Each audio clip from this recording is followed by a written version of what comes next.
नमस्कार दोस्तों, mythological mystery में आप सबका हार्दिक स्वागत है। दोस्तों, आज के एपिसोड में हम ये जानेंगे कि कैसे हनुमान जी ने सत्यभामा, गरुड़ और सुदर्शन चक्र का घमंड चूर किया था। गरुड़, सुदर्शन चक्र तथा सत्यभामा को अभिमान हो गया था और भगवान श्री कृष्ण ने उनके अभिमान को दूर करने के लिए श्री हनुमान जी की सहायता ली थी। श्री कृष्ण ने अपनी पत्नी सत्यभामा को स्वर्ग से पारिजात लाकर दिया था और वो इसीलिए अपने आप को श्री कृष्ण की अत्यंत प्रिय और अति सुंदरी मानने लगी थी। सुदर्शन चक्र को यह अभिमान हो गया था कि उसने इंद्र के वज्र को निष्क्रिय किया था। वो लोकालोक के अंधकार को दूर कर सकता है। भगवान श्री कृष्ण अंत में उसकी ही सहायता लेते हैं। गरुड़ भगवान कृष्ण का वाहन था। वो समझता था भगवान मेरे बिना कहीं जा ही नहीं सकते, इसलिए कि मेरी गति का कोई मुकाबला नहीं कर सकता। भगवान अपने भक्तों का सदा कल्याण करते हैं, इसलिए उन्होंने हनुमान जी का स्मरण किया। तत्काल हनुमान जी द्वारिका आ गए। जान गए कि श्री कृष्ण ने क्यों बुलाया है। श्री कृष्ण और श्री राम दोनों एक ही हैं। वो यह भी जानते थे, इसीलिए सीधे राजदरबार नहीं गए। कुछ कौतुक करने के लिए उद्यान में चले गए। वृक्षों पर लगे फल तोड़ने लगे। कुछ खाए, कुछ फेंक दिए। फल तोड़ना और फेंक देना हनुमान जी का मकसद नहीं था। वो तो श्री कृष्ण के संकेत से कौतुक कर रहे थे। बात श्री कृष्ण तक पहुंची। किसी वानर ने राजोद्यान को उजाड़ दिया है, कुछ किया जाए। श्री कृष्ण ने गरुड़ को बुलाया, कहा जाओ उस वानर को पकड़ कर लाओ। गरुड़ ने कहा प्रभु, एक मामूली वानर को पकड़ने के लिए सेना की क्या जरूरत है, मैं अकेला ही काफी हूँ।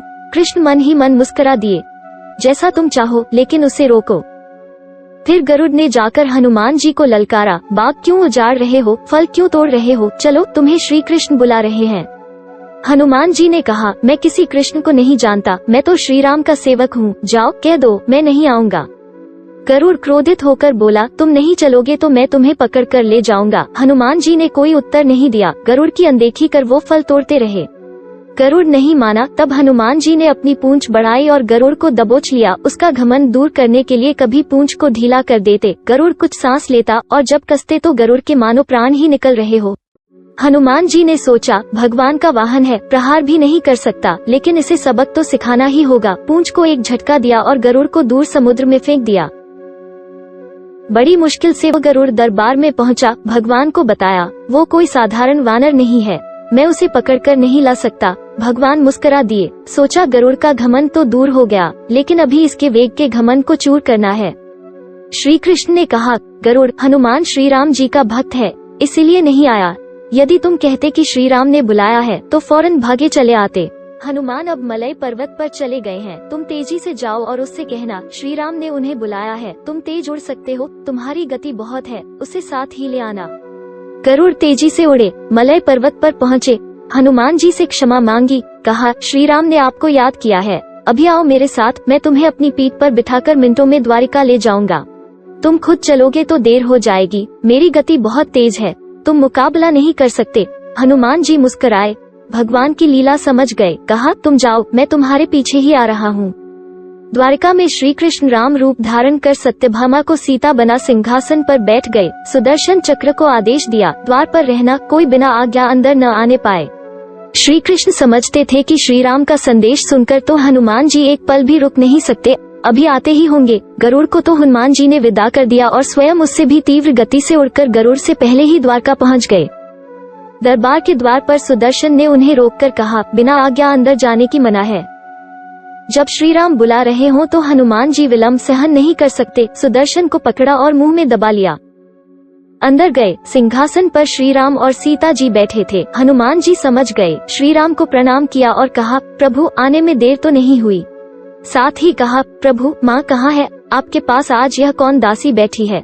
सत्यभामा ने सुना तो लज्जित हुई, क्योंकि वह समझती थी कि कृष्ण द्वारा पारिजात लाकर दिए जाने से वो सबसे सुंदर स्त्री बन गई है। सत्यभामा का घमंड चूर हो गया। उसी समय गरुड़ तेज गति से उड़ने के कारण हौंफते हुए दरबार में पहुंचा। सांस फूल रही थी, थके हुए से लग रहे थे और हनुमान जी को दरबार में देखकर तो वो चकित हो गए। मेरी गति से भी तेज गति से हनुमान जी दरबार में पहुंच गए। लज्जा से पानी पानी हो गए। गरुड़ के बल का और तेज गति से उड़ने का घमंड चूर हो गया। तभी श्री राम ने पूछा हनुमान, तुम अंदर कैसे आ गए, किसी ने रोका नहीं। रोका था भगवान सुदर्शन ने। मैंने सोचा आपके दर्शनों में विलंब होगा, इसलिए उनसे उलझा नहीं, उसे मैंने अपने मुंह में दबा लिया था। और यह कहकर हनुमान जी ने मुंह से सुदर्शन चक्र को निकालकर प्रभु के चरणों में डाल दिया। तीनों के घमंड चूर हो गए। श्री कृष्ण यही चाहते थे। श्री कृष्ण ने हनुमान जी को गले लगा लिया। इस तरह से हनुमान जी ने सत्यभामा, गरुड़ और सुदर्शन चक्र का घमंड चूर किया था। तो दोस्तों, आज के एपिसोड को हम यही समाप्त करेंगे। अगर आपको कुछ जानकारी शेयर करनी हो तो हमें कमेंट सेक्शन पे जरूर बताएं। और हाँ, इस वीडियो को ज्यादा से ज्यादा लाइक, शेयर और सब्सक्राइब करना ना भूलें।